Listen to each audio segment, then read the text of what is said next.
नमस्कार मैत्रिणींनो, ज्योत्स्ना रेसिपीमध्ये आपले खूप खूप मनापासून स्वागत आहे।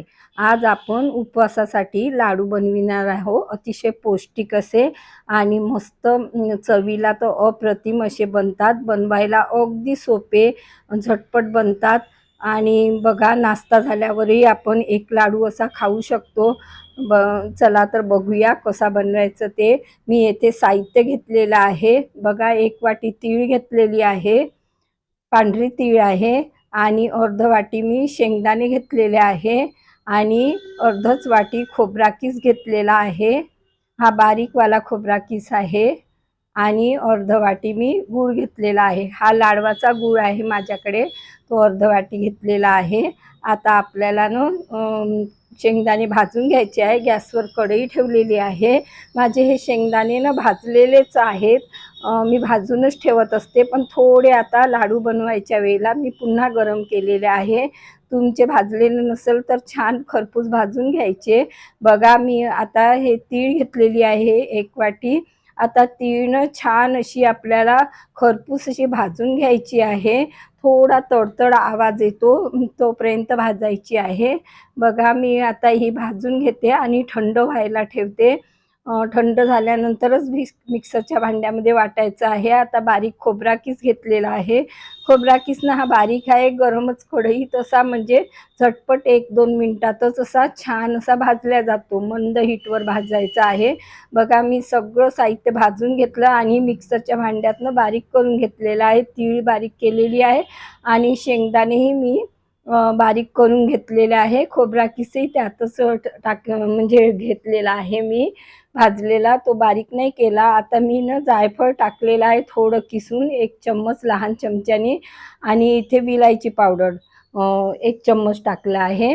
आता हे सगळं मिश्रण आपल्याला छान अशा पद्धतीने मिक्स करून घ्यायचं आहे, म्हणजे सगळ्या भागात कसं व्यवस्थित लागल्या जातं। चमच्याने मिक्स केलेला आहे। आता मी अर्ध वाटी हा गूळ घेतलेला आहे। समजा तुमचा भुरका गूळ असेल मोकळावाला तरी थोडं तुपाचं प्रमाण जास्त वापरावं लागतं। माझ्याकडे हा आहे तर मी आता हाच वापरत असते लाडवासाठी।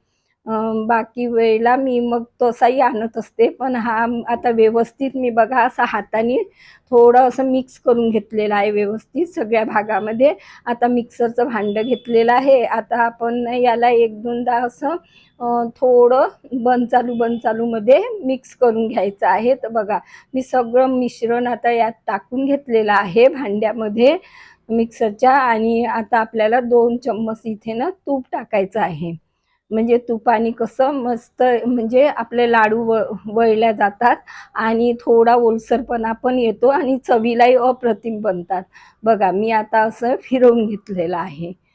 या पद्धतीने आता आपण ह्या भांड्यामध्ये मी काढून घेत आहे आणि मग आपल्याला कसे तूपही टाकल्यामुळे आणि लाडू पण माझा म्हणजे लाडवाचा गूळ आहे त्यामुळे लाडू ते इतके सहज वळल्या जातात ना। बघा, मिश्रण छान आपलं असं तयार झालेलं आहे, सहज लाडू वळता येते। मी म्हणजे थोडे मोठेच बनवित आहे बघा, कारण की एक लाडू खाल्ला आणि दूध 1 ग्लास दूध पिलं तरी आपण दिवसभर कसं नाश्ता केला नाही तरी पण राहू शकतो। बघा, या पद्धतीने छान असे गोल गरगरीत लाडू वळून घ्यायचे आहे छान व्यवस्थित। बघा, या पद्धतीने मी असे लाडू वळून घेत आहे आणि बनवायला तर इतके सोपी जातात ना, कारण की हे कसं भुरका पडत नाही आणि झटपट असे मस्त वळल्या जातात। बघा, या पद्धतीने मी पूर्ण वळून घेत आहे लाडू आणि खायला तर काही विचारूच नका, 1 नंबर चवीचे बनतात। बघा, अशा पद्धतीने मी सर्व लाडू वळून घेते आणि सगळे लाडू बघा मी बनवून घेतलेले आहे। बघा, किती सुंदर असे लाडू तयार झालेले आहे आणि उपवासामध्ये तर एकदम अप्रतिमच लाडू आपण हे कसे 8 दिवसही ठेवू शकतो आणि चवीला तर 1 नंबरच बनतात। कशी वाटली तुम्हाला माझी पद्धत? नक्की ट्राय करा आणि कमेंट्स करून कळवा। पुन्हा भेटू नवीन व्हिडिओसोबत। तोपर्यंत मस्त राहा, खुश राहा, आनंदी राहा, हेल्दी राहा आणि नवीन पदार्थ बनवून खा।